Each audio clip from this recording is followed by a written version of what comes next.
ஒரு அழகான காடு. அதில் நிறைய மரங்கள் இருந்தன.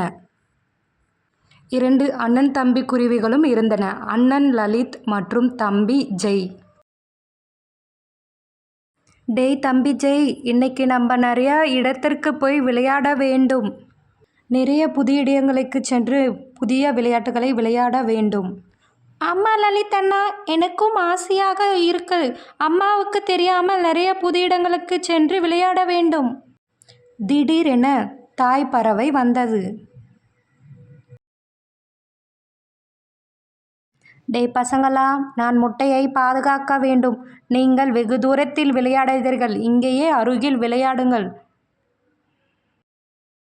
அப்படி சொல்லிட்டு தாய்ப்பறவை அங்கிருந்து சென்றது. தாய்ப்பறவை தன்னுடைய முட்டையை பாதுகாத்து வந்தன ஒரு மிகப்பெரிய மரத்தில்.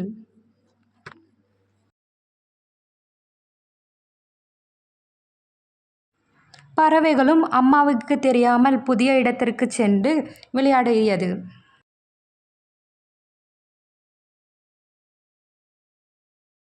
இரண்டும் ஒன்றின் மீது ஒன்று பாசமாக இருந்தது. அதே காட்டில் ஒரு அழகான நாகினியும் வசித்து வந்தது. அந்த நாகினி பார்ப்பதற்கு மிகவும் அழகாக இருந்தாள். அந்த நாகினி நன்மையானது, யாருக்கும் தீமை நினைக்காது. அந்த நாகினி பல சக்திகளை கொண்டுள்ளது. பறக்கும் சக்தி. அந்த காட்டில் வேடன் விலங்குகளை பிடிக்க வலை வீசினான். அங்கு அந்த நாகினி அதை கவனிக்காமல் அந்த வலையில் சிக்கிக் கொண்டாள்.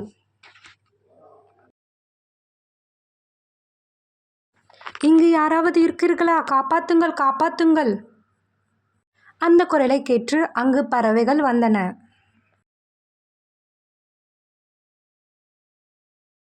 நாகினியை பார்த்து மிகவும் ஆச்சரியம் பட்டன மற்றும் மிகவும் பயம் கொண்டன. பறவைகளை, என்னை காப்பாற்றுங்கள், நான் தெரியாமல் இங்கு வந்து மாட்டிக்கொண்டேன். நீங்கள் தயவு செய்து காப்பாற்றுங்கள். 2 பறவைகளும் நாகினியை காப்பாற்ற முயற்சி செய்தன.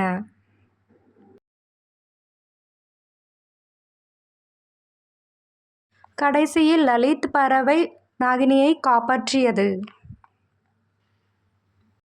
பறவைகளே, மிக்க நன்றி. என்னை காப்பாற்றியதால் உங்களுக்கு நான் ஒரு வரம் கொடுக்கிறேன். உங்களுக்கு எப்பாச்சு ஆபத்து இருந்தால் என்னை நினையுங்கள். நான் அடுத்த நிமிடம் உங்கள் முன் தோன்றுவேன். உங்களுக்கு உதவி செய்வேன். அப்படி சொல்லிவிட்டு நாகினி அங்கிருந்து புறப்பட்டது. மறுநாள் தாய்க்குருவி இல்லாதபோது அங்கு ஒரு பாம்பு முட்டையை சாப்பிட வந்தது. மிக அருகிலும் சென்றது.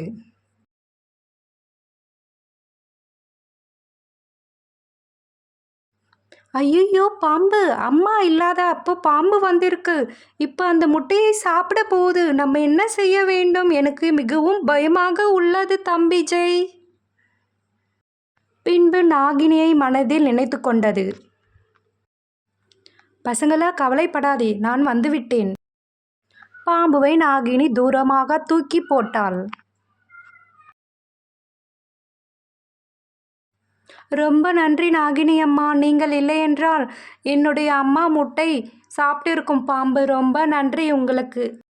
அம்மா பறவையும் வந்தது. உங்களுக்கு ரொம்ப நன்றி தாயே. நீங்கள் இல்லையென்றால் என்னுடைய முட்டையை பாம்பு அழித்திருக்கும்.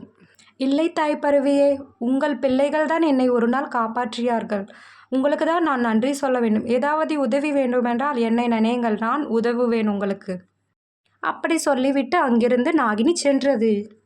மறுநாள் முட்டையிலிருந்து ரிஷி என்ற பறவை பிறந்தது. பகுதி 2க்காக சப்ஸ்கிரைப் செய்யுங்கள்.